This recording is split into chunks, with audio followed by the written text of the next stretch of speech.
بھاجی بیچنے والی عورت نے خوشی خوشی 5 کا سکہ لے لیا اور $10 کا نوٹ اس نے واپس کر دیا۔ ہماری عورتیں شاپنگ کرنے کے لیے روزہ چھوڑ دیتی ہیں۔ آخرت کے بازار میں کوئی سکہ نہیں چلے گا سوائے نیکی کے سکے کے۔ انما یخشی اللہ من عباده العلماء۔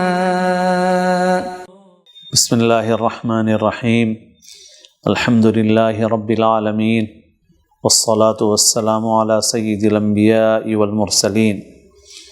برادران اسلام، الحمدللہ اللہ تعالیٰ نے ہم کو اتنا موقع عطا فرمایا کہ رمضان کا مبارک مہینہ ان قریب آنے والا ہے، اور ہمیں اللہ سے دعا کرنی چاہیے کہ اللہ تعالیٰ ہماری عمر میں اتنی برکت عطا فرمائے کہ رمضان کا یہ مبارک مہینہ ہمیں نصیب ہو۔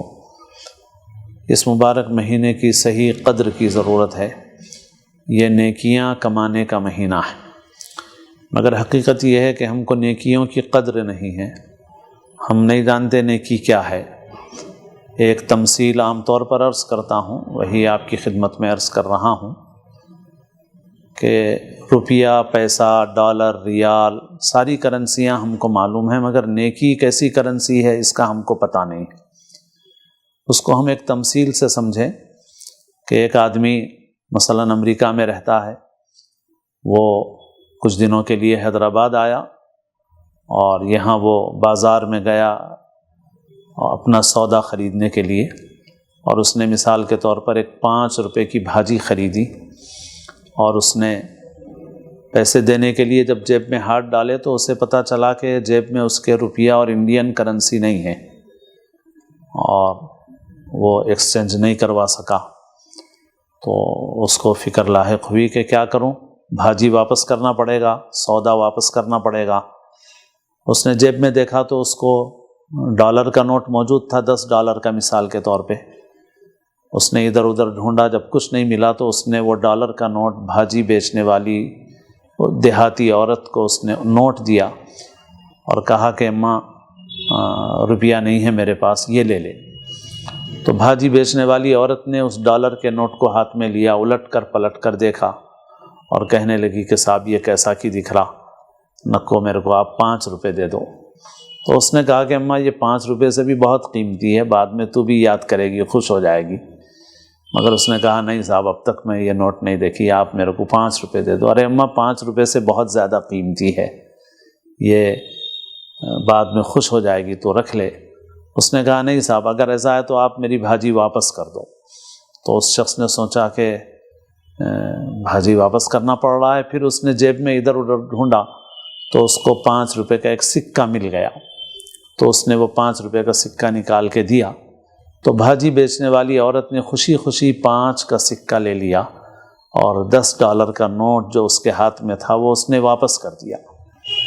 بعد میں اس کو پتہ چلے گا یا اس کے متعلقین کو یا ہم میں سے کوئی سنے گا تو ہم کہیں گے کہ دیہاتی جاہل عورت ہے، اتنا بھی اس کو پتہ نہیں۔ اگر وہ $10 کا بھی نوٹ تھا تو 5 روپے کی جگہ اس کو 700-800 روپے مل سکتے تھے، مگر بے وقوف نے ہاتھ آیا ہوا نوٹ واپس کر دیا۔ بس ایسی ہی مثال ہماری ہے۔ جیسے وہ بوڑھی عورت ڈالر کے نوٹ سے واقف نہیں تھی، ایسے ہی حقیقت یہ ہے کہ ہم لوگ لاکھ زبان سے کہیں مگر ہمارا دل نیکی کی قدر و قیمت سے آشنا نہیں ہے۔ ہمارے پاس سامان کی قیمت ہے، کپڑے کی قیمت ہے، پوری رات بازار میں گزر جاتی ہے، ایک چپل خریدنے کے لیے پوری رات گزار دیتے ہیں، کلر کی میچنگ ڈھونڈنے کے لیے ہماری عورتیں گھنٹوں گزار دیتی ہیں، بلکہ بعض عورتوں کے متعلق سنا گیا کہ شاپنگ کرنے کے لیے روزہ چھوڑ دیتی ہیں، نعوذ باللہ۔ تو ہم کو شاپنگ کی، سامان کی، جوتے چپل کی قیمت سمجھ میں آئی، مگر نیکی کی قیمت ہم کو سمجھ میں نہیں آئی ہے۔ نیکی وہ کرنسی ہے جو قیامت کے روز چلنے والی ہے۔ ریال سعودیہ میں چلتا ہے، ڈالر امریکہ میں چلتا ہے، دبئی میں کوئی دینار چلتا ہے، کویت میں کوئی دینار چلتا ہے۔ ایسے ہی آخرت کے بازار میں کوئی سکہ نہیں چلے گا سوائے نیکی کے سکے کے۔ وہاں کوئی حقدار دوسرے سے حق مانگنے کے لیے آئے گا اور وہ کہے گا کہ بھائی تم دنیا میں میرا حق باقی تھے دو، تو وہ کہے گا ٹھیک ہے، میرے 100 روپے باقی تھا، 1000 روپے لے لو، 1,00,000 روپے لے لو، تو بھی سامنے والا لینے کے لیے تیار نہیں ہوگا۔ وہ کہے گا کہ نہیں، اس بازار میں روپیہ نہیں چلتا، اس بازار میں نیکی چلتی ہے، آپ اپنی مقبول نیکی دیجیے مجھے۔ تو ہماری نماز بھی وہ جو قبول ہوئی وہ نیکی کی صورت میں تبدیل ہوگی اور وہ حقدار کو دینا پڑے گا۔ ریال 20-22 روپے میں آ رہا ہے، ڈالر شاید 70-80 روپے میں آ رہا ہے، پھر نیکی کتنے میں ملے گی؟ تو آخرت کے بازار میں نیکی کتنے میں ملے گی ہم اس کا اندازہ بھی نہیں کر سکتے۔ اگر ایک آدمی کو اپنی نیکیوں کا پلڑا بھاری ہونے کے لیے ایک نیکی کی ضرورت پڑے تو وہ دنیا جہاں میں جو کچھ ہے سب دے کر ایک نیکی لینے کے لیے تیار ہوگا۔ نیکی اتنی قیمتی ہے، مگر افسوس کہ ہمارا وقت بازاروں میں سامان کی فکر میں گزر جاتا ہے، اور رمضان کا مہینہ ہم نے عبادت کے مہینے کے بجائے اسے بازاروں کا مہینہ بنا دیا ہے۔ ہم کوشش کریں کہ ہم اپنے وقت کی قدر کریں، زیادہ سے زیادہ نیکیاں کمائیں کہ اس مبارک مہینے میں اللہ تعالیٰ تھوڑے عمل پر بہت زیادہ نیکیاں عطا فرماتے ہیں۔ وقت کی قدر کریں، نیکیاں کمانے کا اہتمام کریں، اور سب سے اہم عبادت جو اللہ نے رمضان میں رکھی ہے وہ ہے گناہ سے بچنا، کیونکہ رمضان میں جو چیز فرض ہے جو غیر رمضان میں نہیں ہے وہ روزہ ہے، اور روزے کا اصل مقصد تقوی ہے، لعلکم تتقون، اور اگر تقوی نہیں ہے تو پھر روزہ بے وزن بے حقیقت ہے۔ تو تقوی کیا ہے؟ گناہ سے بچنے کا نام ہے۔ اسی لیے حدیثوں میں فرمایا گیا کہ صرف کھانا پینا چھوڑنے کا نام روزہ نہیں ہے، بلکہ زبان کے گناہوں سے بچنا، اعضاء کے تمام گناہوں سے بچنا، اس کا نام روزہ ہے۔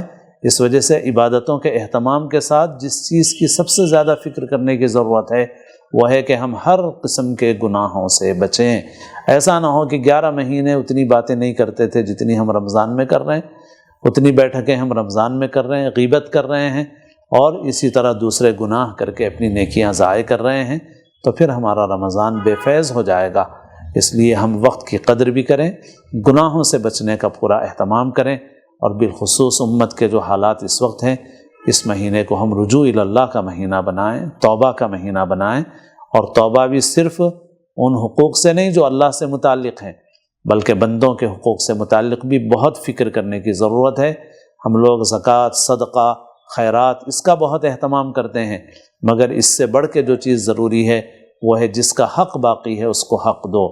اگر وراثت صحیح تقسیم نہیں ہوئی تو ترکے کا حصہ دو، کاروبار میں کسی کا حق مار دیا ہے تو اس کو ادا کرو۔ حقوق کی ادائیگی یہ توبہ کے لیے لازم اور ضروری ہے۔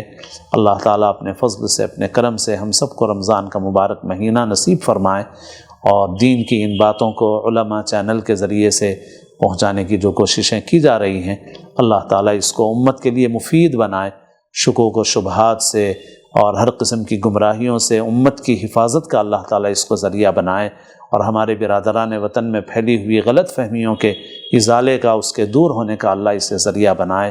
اللہ تعالیٰ ہم سب کو اپنے دین کی خدمت کے لیے محض اپنے کرم سے قبول فرمائے۔ وآخر دعوانا ان الحمد للہ رب العالمین۔